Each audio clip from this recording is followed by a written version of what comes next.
Some people will take piety over peanuts, and yet there are some people that will trade their piety for peanuts.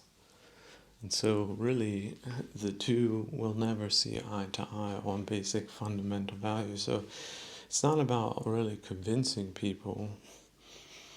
They should have been convinced themselves to choose piety instead of peanuts. But if they didn't, that's their karma. They must live an existence that they live, which is an existence of greed, which is an existence of poverty.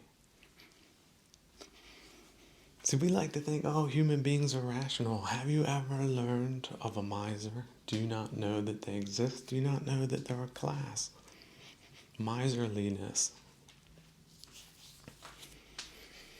Scrooge, or as they say, scroggy, in some parts of the world.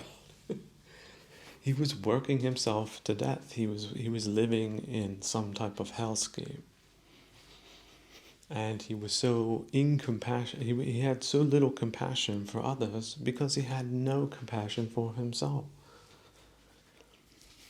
And because he had no compassion, he also had no generosity. No generosity with himself, first and foremost. Imagine living with a man like that, and imagine living as that man. And so people trade piety for peanuts.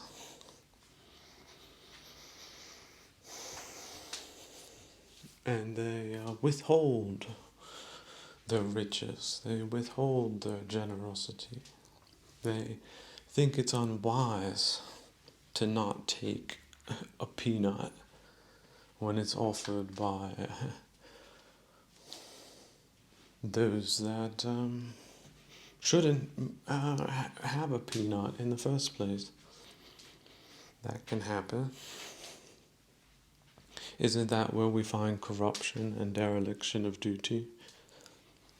Someone trading something valuable for something for cheap money.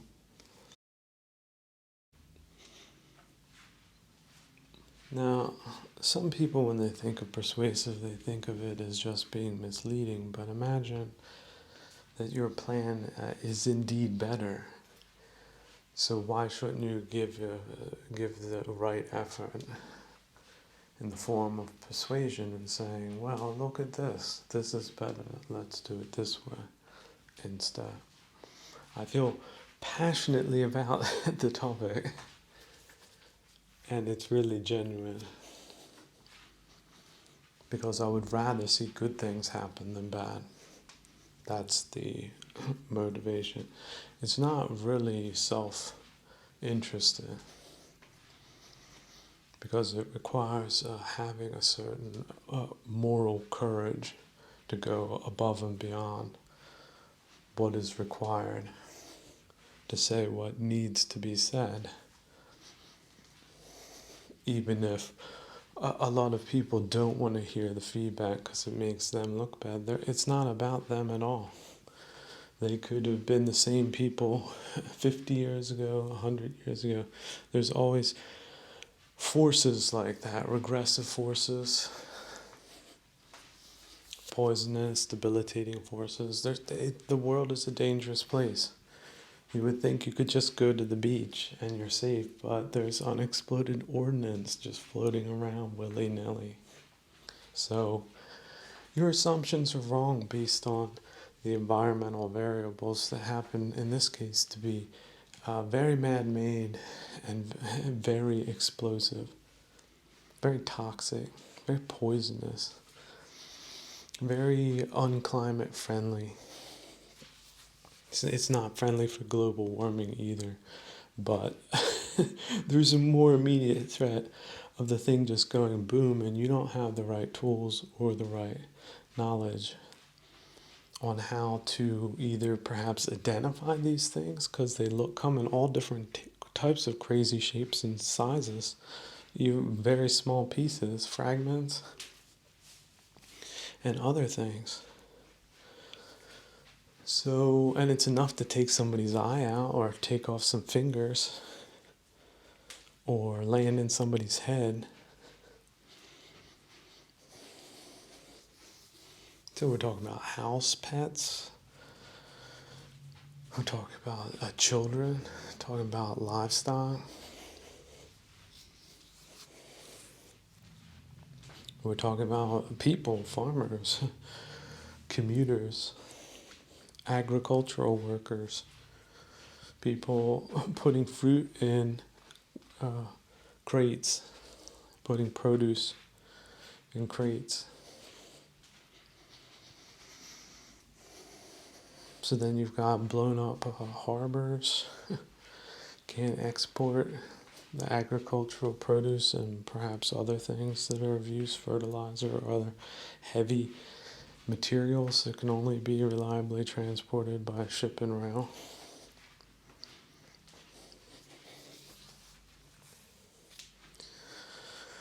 So I'm sure those are all very pressing problems, and there's a lot of amazing people putting in a lot of amazing work.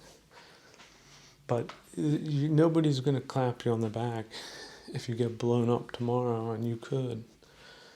Because we have the three realities of life, which is change, dissatisfaction, and out of controlness. Boy, those three factors can hit any one of us at any time. And if you don't think that, you're delusional.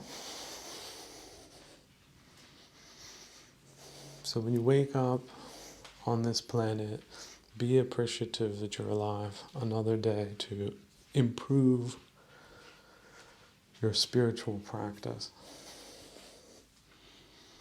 Especially so that winning a war means winning one, not just materially, but culturally. Because we have then the better institutions, we have the better ways of producing things, and we have something that's really hard to qualify. It's called freedom. Right? The freedom from oppression, the freedom to self-develop. Why? Because nobody's starving to death. And some people, because they do amazing things, also might bring in an amazing amount of investment so that that type of amazing kind of experiment can continue to flourish under better conditions than the conditions that the old past threw in our faces. All that ugly concrete, and yet still civil society flourished. And it really wasn't the worst design. There were worse designs in the world. Especially back then where housing was an issue for the peasantry at that time.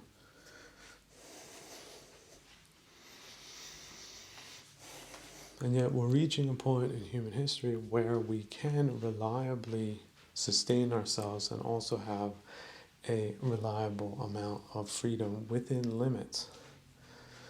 If some movement becomes toxic to the point that it's causing much more harm than good, then people should ostracize bad ideas and the purveyors of them. Bad histories, bad historical narratives, bad accusations, bad alternative realities. No, it's not acceptable to just consume propaganda uncritically. When was that ever a part of free societies? Should be critical assessment. And if phony baloney is making up the filler of those platforms, then you're dealing with a venue capture. Just you have to either take the necessary steps in pulling the plug on the institution and reinvesting in perhaps a new foundation with the right people, which might not be all that forthcoming, just very rare, supernormal people. Then you can start making progress with leaps and bounds. For example, if we get back to the Paris expedition of 1924, there was a lot of bad things that happened. because I do believe it was scheduled to take place in 1914, but it was delayed due to similar hostilities. And look at how we look at the hostilities between France and Germany today compared to the way they saw it in their time, which led to very tragic outcomes for very many people and families and industries and environments.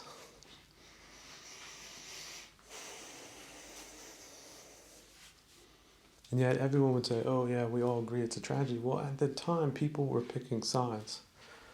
And some people picked the right side, in quotation mark, air quotes. And other people picked the wrong side. But they all thought all these issues were extremely important at the time. And ultimately, look at the two countries today. Is there any animosity? And if so, why? Who are the sources of this animosity? Keep digging up things out of the past, playing people off on one another, making outrageous statements, or what have you. It's not happening today. People will go there on vacation. I've run into numerous Germans that just absolutely loved their time in France. That it's the preferred place to go on vacation. So people and governments can get over themselves, but in everyone's own contemporary time, these issues can sometimes just come out of nowhere and start strangling you to death. The potential of this, in fact, being another world war is just something nobody wants to deal with because it's so disappointing. Right, for Star Trek people, no, this is not the future I signed up for. Well, it's the future we got. So how do we go from here? Let's look at all the good things. Look at all the marvelous breakthroughs that computers and electronics have made. Let's just take a moment and ponder that. How miraculous that can be if it is used for good. And how terrible it can be if it's used for bad. So it's important to get all questions as close to right as fate can throw at a civilization, such as Western civilization. They didn't have it easy in the 15th and 16th centuries either. The Mediterranean was as bad as Somalia. And the technology was not really, there was no real comparative advantage. In fact, in some cases, it was behind the curve. Too many poor fishermen, right? They didn't have national navies. That's some type of organizational step that took place a lot later, and due to necessity, due to necessary security risks, such as having your freight commandeered by pirates. And there was a lot of trade going on, or at least it wanted to, in the region at the time. There was a lot of interest in the region. Gold was being transported, all different types of goods. And you have basically an extension of the Asian steppe, only in naval terms, via the Black Sea and then further to the Mediterranean, north coast of Africa, Barbary pirates. And it was like that for centuries, especially as the Byzantines became enfeebled because of all of their nepotistic quarreling and infighting and who knows what else, intrigues. One court not liking what the other court did, or wanting to take the throne themselves, just infighting. backbiting, alliances that didn't hold, the payment of mercenaries that ended up turning on them.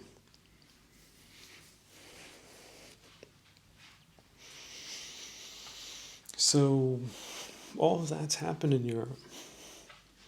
So Europe could go into another bad times. What are we looking at now for strange configurations? Alliances with China in the postmodern age. Isn't that like one of the worst possible outcomes for Western civilization? So who engineered that? Who bankrolled that? Who backed that? Who's still backing that? Like, oh, we're not going to admit we made it. We're on the other side. They might as well say that. Our bread's buttered on the other side. We're sticking to this narrative no matter how far things fly off the rails. So that tells you something, doesn't it? If it quacks like a duck, walks like a duck, that's just somebody who's made a financial decision for themselves. That's the way to think of it, just so cut and dry, professional like that. They want to be, they want to have two sets of ATM machines that pay them out at the expense of everyone else. Like, they like being rich, and that means taking the stuff that doesn't belong to them. But if they take it, it belongs to them. If a might makes right type of impunistic way of seeing the world, they should have stopped at like 1 million. Like, a healthy person would probably stop at like 3 million savings. But someone who's greedy, they don't know when to stop. They just keep going like a lawnmower on steroids or something, like a Viagra, a steroided, methed up lawnmower. Just keeps just going and going and going, like the Energizer Bunny, right? Through the flower beds, right? Oh, down the street, just making noise. But they can collect on that contract that pays them for lawn mowing. And they got it and you didn't, so they're better than you according to what metrics are they using? Well, how about this? The wrong metrics. I think this is why they went after philosophers in the humanities as viciously as they did, because if you get trapped into the wrong metrics, you're going to produce the wrong outcomes and think that you've produced the right ones. You're setting goals for yourself, but it's a wrong matrix of a metric that you're using. So the outcomes are wrong. So you have to ditch your metrics. You have to ditch the status quo. The status quo has become toxic. It's become dysfunctional. And so it's an evolution, whether one wants to or not. It's really like that. Oh, there was a flood. Now there's a flood. Now I have to deal with this flood. This is the flood. So we're forced to evolve because it was a crack, it was a weakness, it was something that was invaded and exploited and reversed. And we know the motives behind it. We can sort of put together the causality of it.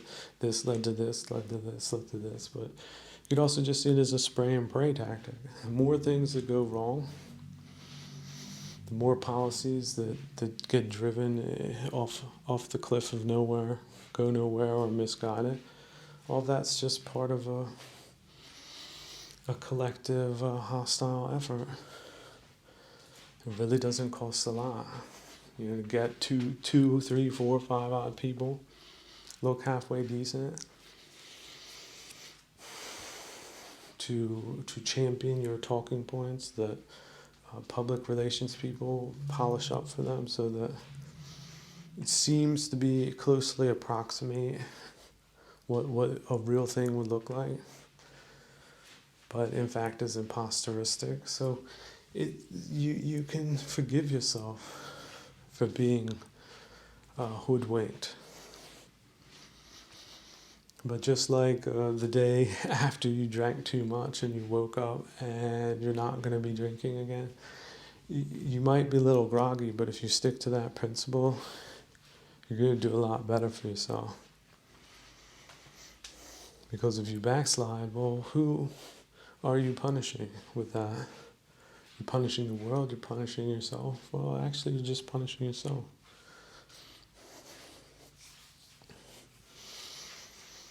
And mostly and in fact, always, usually for things that have nothing to do with ultimate reality. It's just samskaric. It's the samskaric brew. This is why I love communicating with other practitioners, because your delusion is thinking that your brew is more important than the brew, but it's just the brew. It's just the samskaric brew. It's the muck. It's the spinning wheel.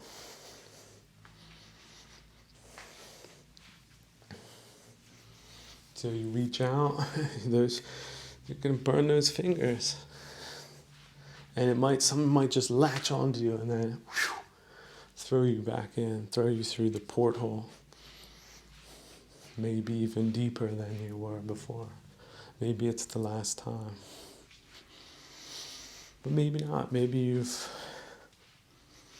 developed a couple of habits over time that allow you to let things go, especially bad plans. How about just old houses? How about everybody's worried about this old house getting stolen or whatnot during certain times? When war breaks out, that house is just a pile of sticks, and it might just never ever return to what it once was. It might just disappear shortly. And then it's back to the beginning again. Oh, look at this. There's a couple of boards I could use for the fire here. Isn't that nice? But the man who was going back and forth to the molding mill, who 3 weeks, or it took 3 months for them to be like hand carved, he thought would survive 1,000 years. That's out of controlness. That man is not guilty. It's just how reality works. This is this realm. And if you use that type of pain for good, if you use it as the fuel of your fire to train and practice spiritual resilience, then you really have turned something bad into good. Think of, oh, oil is bad. Well, some people looked at the oil. You know what you can do with this? You can burn it. You can do a lot of things with oil these days. So a bad thing, doing good things. It can be that energy, especially if you've got a lot of it, just burn it up. Burn it up and don't regret burning it up. And that's the way we need to think of our collective past as well. These collective traumas, collective this, collective that. Only the good things. It's only a curation of the good things that we collect, that we hold on to. But we're also ready to let them go. We realize they're not ours, they're not us. We're just part of a living framework of values.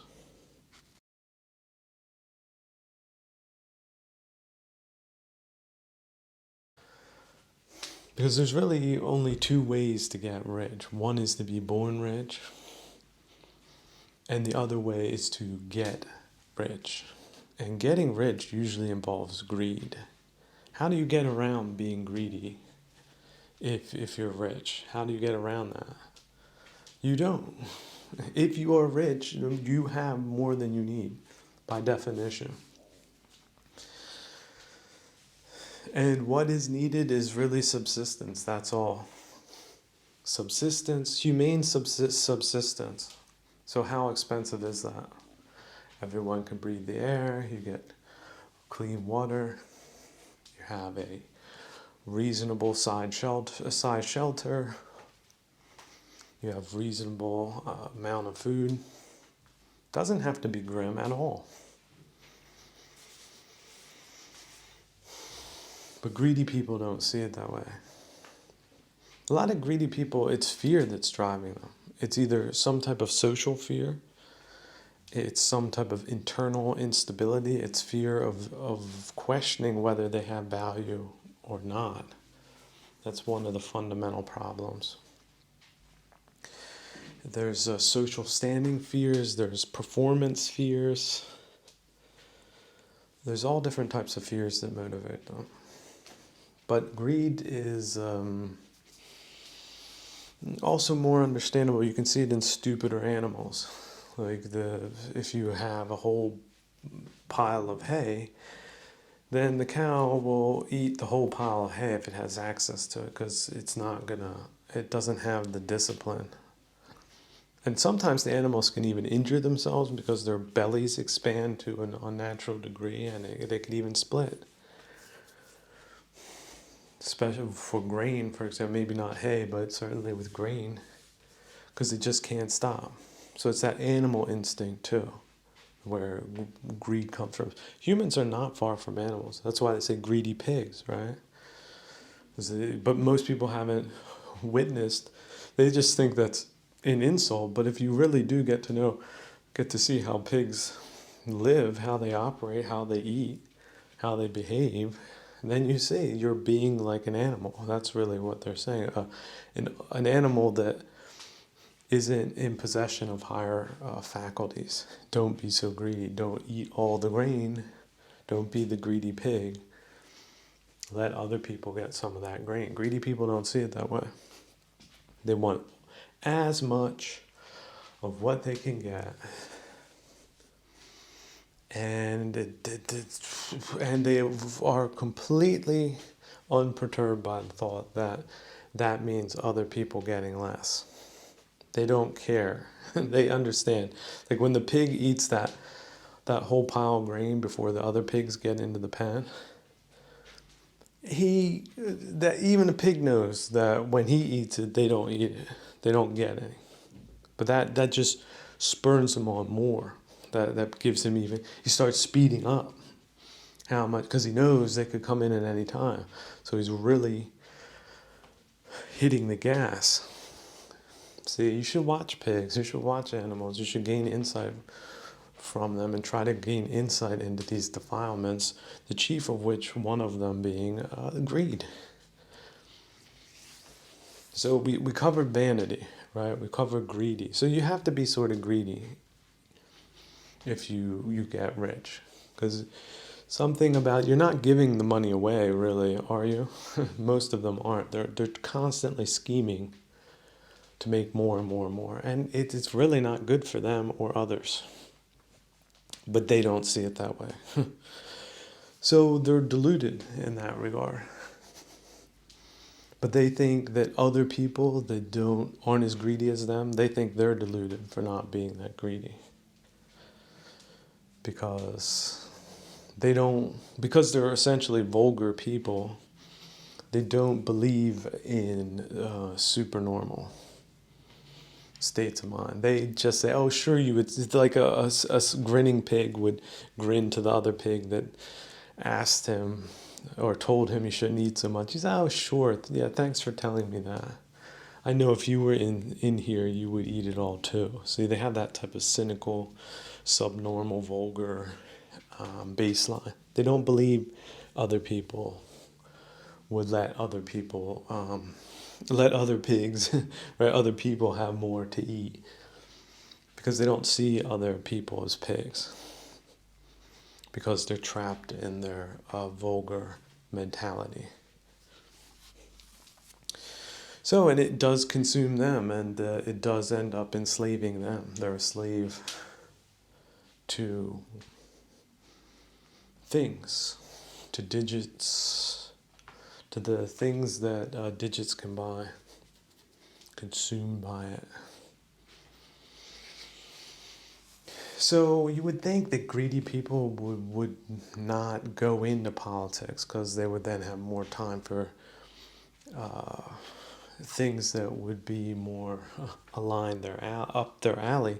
But if we look back in history, we see that Crassus got into Roman politics as the richest Roman at the time. He did. Because that's where the vanity comes in again. See, the greed and the vanity sometimes connect, and that's when you get greedy people usurping political positions and using it to their own advantage, because it plugs them into a network that makes it perhaps inevitable that they can't lose. For example, if they get some type of leverage in the judiciary, you go in, it's a hostile takeover, they're affiliated with the side that's doing the hostile takeover, the company that's fighting it presents a really good case. It's actually the dead God honest truth, but they lose that court case because they have a crony that decides the case, because they're greedy. They want something that doesn't belong to them, and so now they've figured out how to manipulate the pellet machine so that they can push the pellet machine whenever they want to eat, when the conditions are right, where when the stall gets cordoned off from the other pigs, and then they'll hit the button and make sure that feed comes out for them. But they do fully realize and know what they're doing. They just think they've reinvented the wheel for themselves. I mean, any public interest is just ancillary to the main interest. And then again, amongst vulgar people, they assume that this is the case, but this is not what governments were set up for. Government is a supernormal exercise. It's setting up rules that help the majority of people. It was not ever set up necessarily to be a shakedown scheme, except in the worst cases. That's when governance reverts into despotism. Pennies on the dollar. They did it during the Depression. What do you think that was? Because the Ponzi scheme already started. They fed into this naivete at the time because it was based on getting away from the trauma of the First World War. Everyone wanted to think, entire Western civilization, that we were coming out of it better than we were going into it. Because there was a lot of things going wrong before it happened in the first place. But certainly a lot more things going wrong afterwards. So Paris, 1924, Art Deco, this was this whole well-wishing of the world that, okay, we're putting this all in the past and we're embracing a new future. And Wall Street was part of that.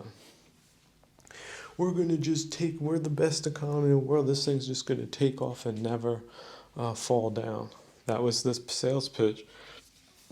Invest now.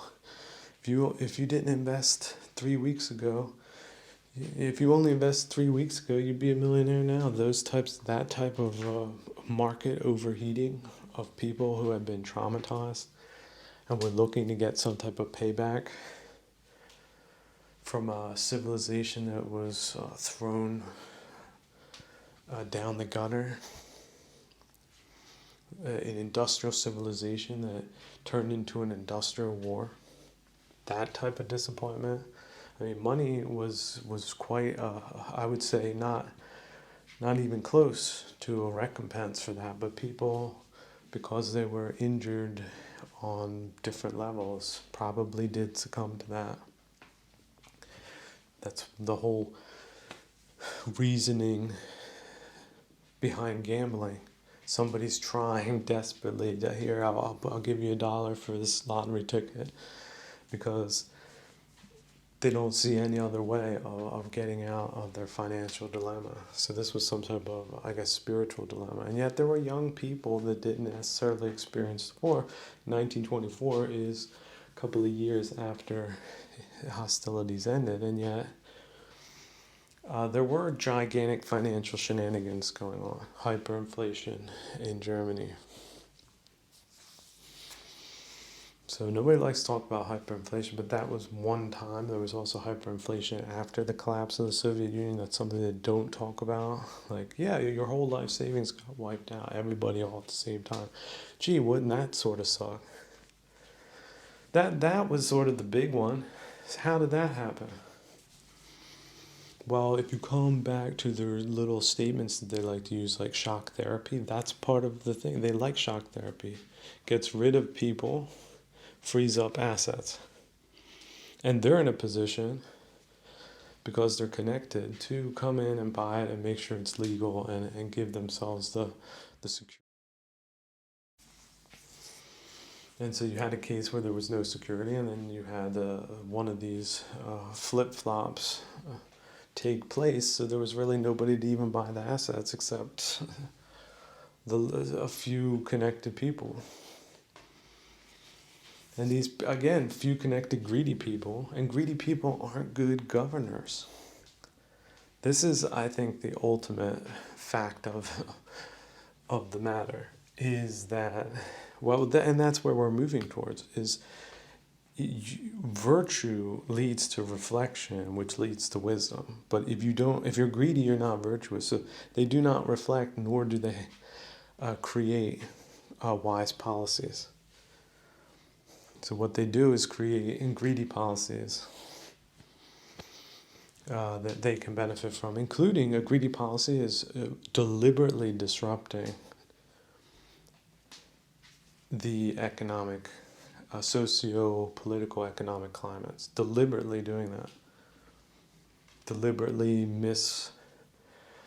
representing realities on the ground, deliberate distractionary campaigns, like, oh, here, let's go with this gossip, this B celebrity got into a tiff with this C celebrity, and let's just focus our 24/7 news cycle on those types of things all week, all month, all year. How do we do that? Oh, well, we just buy up all the media companies too. The result is of again, a imposteristic synthetic government. The results are bad for the majority of people. That's the that's the law. You could write that down as some type of political law. That's the fruits of their policy. And so you can infer bad fruit means that you're dealing with bad policymakers who, in turn, have bad values, which is what makes them bad policymakers. And one of the bad values is not just lying about one's own motives and every other thing, but also not accepting reality-based feedback. They create parallel, alternative realities. So it's really, in effect, they devolve into alternative reality propaganda. So you've got a leader who's always right on all the issues and is infallible. Like, that's the sliding slope towards that. But you can also have the parliamentary version of that. So you have more people mixing it up. But that's the other problem, where you have a lot of greedy people. That's what they consider inherently destabilizing, because it's not just one person who's the face. Because then they get greedy for airtime. They want to be... they want to collect, like, social points. They've done all these types of experiments. If people see you on TV, they think they know you. They think you're a good person, and you're only presenting yourself as a really conscientious, caring, hardworking person. with an impeccable tie and everything else, people will tend to think you're something special. So, oh look, there he is. Here, can I have your autograph? So fame, they're greedy for fame, some of them, which also feeds into the vanity aspect, which also feeds into their false self-narrative that they're more important than they are. So they do put, again, their interests ahead of everyone else's, which is, again, the crime of them taking an office away from a legitimate leader, for example. That type of crime is so immense that you can't even fit like a punishment to it. It's a historical tragedy. And yet there they are, sunning themselves, going down in history, while the real statistics fade into alternative reality propaganda, thanks to their ministries that are just filled with yes people. The blobbish, the toadish blob, the stinky toadish blob of conformists, immoral conformists. See, immorality is part of the job description, but it's, of course, it's not related directly to not performing in political office. They just want you to be tolerant of all different other types of immorality, because they don't want a straight shooter in their vicinity, in their ministry, because straight shooters might not see it their way. So, but it's so nice to just fly over the personalities and just see the principles at work, because they were at work in Rome. Certainly they were. Certainly. We're talking hundreds of years. Same factors at work. And it continues on to this very day. You also have to think of the United States as an attempt to reform aristocratic impunity, at least the English version of it. Nationalistically sound strategic policy, which would benefit the people, the constituents they claim to represent. So I'm not saying it's across the board, but certainly this has been a factor. So you look to the banks, you look to the Wall Street, you look to the ownership of the assets, look to the company ownership behind it, and then look to the management principles. When did they start treating the employees like robots? Well, it coincides with the change in ownership. So how did we lose all of these industries? Oh, well, this company decided to start importing instead of producing. Oh, but there we go. There we see them again. So what were the names? Who were the rubber stamps, and what were the tentacles behind that?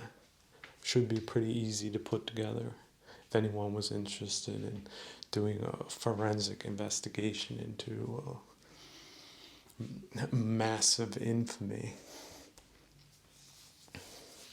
But the good news is that all policies can change. I love making policy proposals.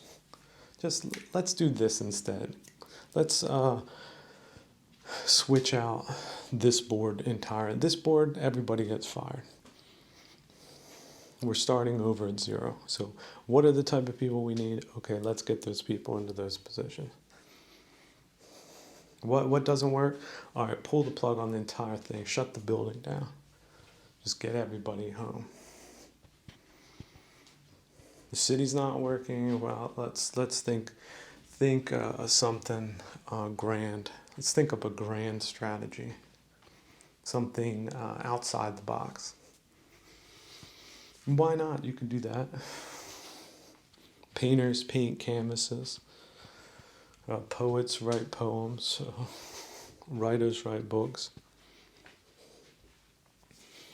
So why can't thinkers just go in as just independent consultants and say, all right, fire these people right here, and let's find some new ones, and let's give them a trial run, and if they mess up, we fire them too.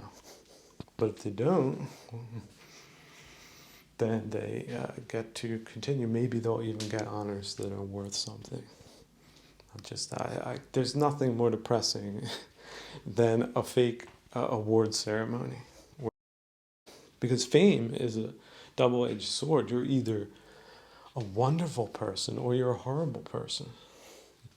You can't really be both in the minds of Paduginas.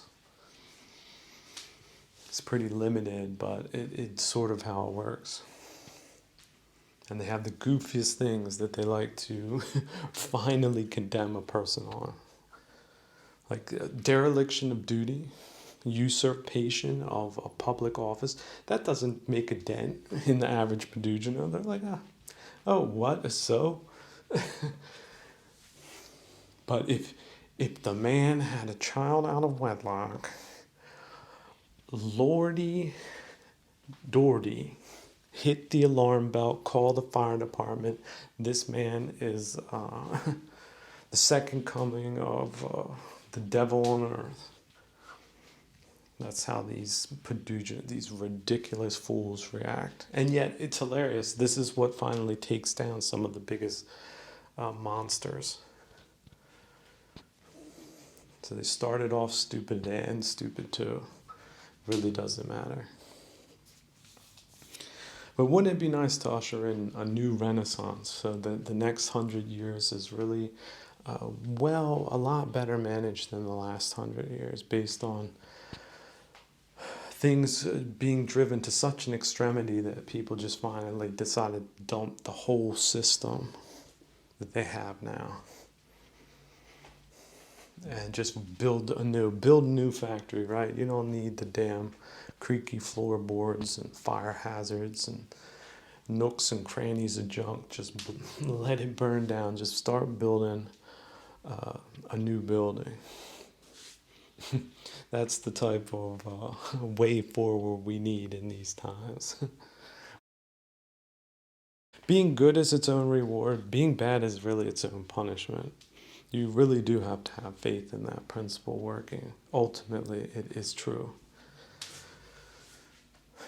But finally, coming back, they're completely detached from what you would consider a normal person's life or a normal person's logic.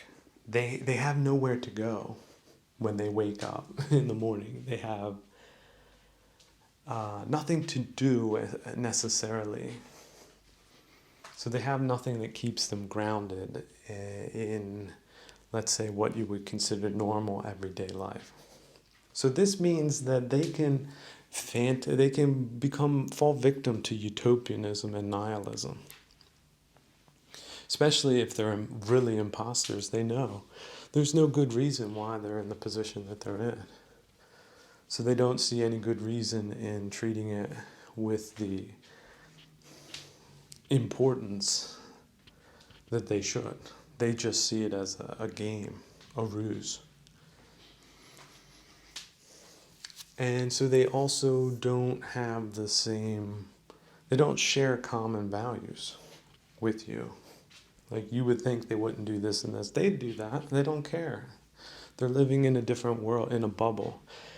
And they like being around people like them because then they don't feel so bad about themselves. Or they feel like their imposter culture is the real, genuine culture. It's the insider culture. And so they go all in on things like fashion. They go all in on specific trinkets. They go all in on signaling to the other members of their out-to-lunch community of space cadets. So, there's a new cereal restaurant. The world we live in, a lot of it is absurd.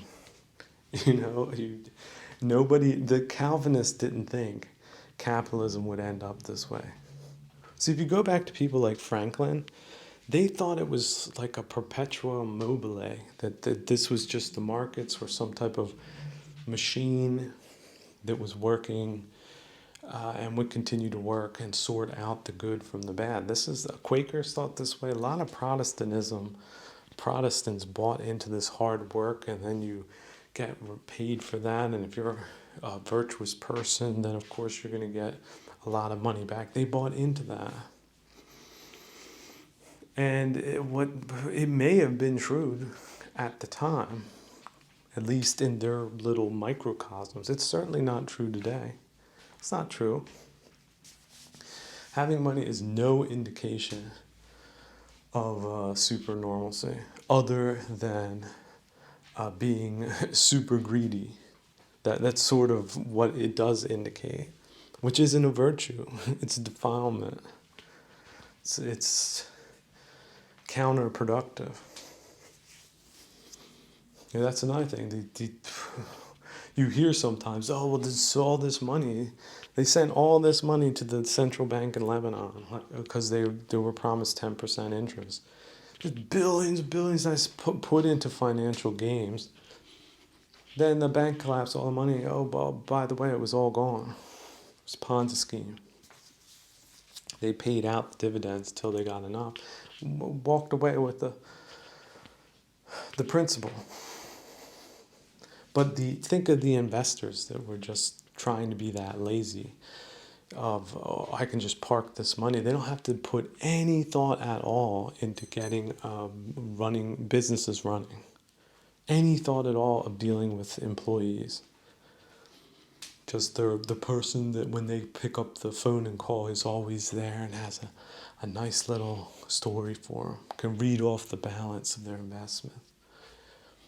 Oh, I'm so glad I invested with you 3 years ago. Look at this, I've got 40% more. But the second you want to try to move that balance, that's when all these different types of, oh yeah, sure, I'll do that. Doesn't happen. A week later, same phone call. Well, we've been having difficulties, right? 3 more people, then they start talking to each other, a month goes by. All of a sudden, the pipe dream goes up in smoke and they're out the money. Well, where could that money been otherwise spent? But these out to lunch rich people want to just keep getting richer. Boy, they are just suckers for greed, aren't they? Big old suckers. And suckers in more ways than one, right? Coming and going. Sucking the whole life out of a digital economy. Sucker fish. So the U.S. didn't start off with an aristocracy and didn't start off except for a few. Some could say Hamilton, but Hamilton made up for it in other ways. Although you could probably accuse him of being one of the first of the kind. But it certainly did develop into that at some point. And for those that are left in legitimate aristocracies, you really need to ask yourself, and other people might ask you too, what have you done with all of those resources?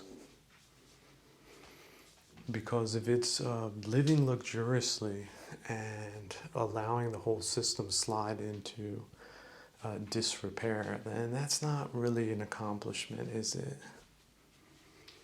And so we can't really blame the poor person, but the rich person that allowed these conditions to spread, they do seem to maybe have a higher responsibility to at least air some civic concern for their fellow countrymen. And if they don't also put some deeds behind those concerns, then they're really not worth a damn, are they? No matter how much damn money they have. So look to the rich people in bad systems, badly governed, badly managed plantations. And do try to understand the more where they're coming from, because it's pretty baffling to normal people that these kinds of people exist, or these kinds of games do. But things can change. people can just go away, fly away, cash out of a casino. But finally, if they want to live a life of luxury, they can do so. They'll bounce. It's just they'll have to let go of their death grip on the countries that they're running ragged. So it really is a win-win. They can stop pretending to be the imposters that they are and just realize that they're rich people for no good reason. And that's okay. There's a lot worse ways to end on this planet. So I do recommend that they cash out, but we'll see. We'll see how it goes. I think they're just reckoning on a slave economy. So and that sort of is the default in history. So it's very possible this recording will be dug out 3,000 years from now. The historians will try to put two and two together, but it's not going to be all that much there. We'll see how it shakes out.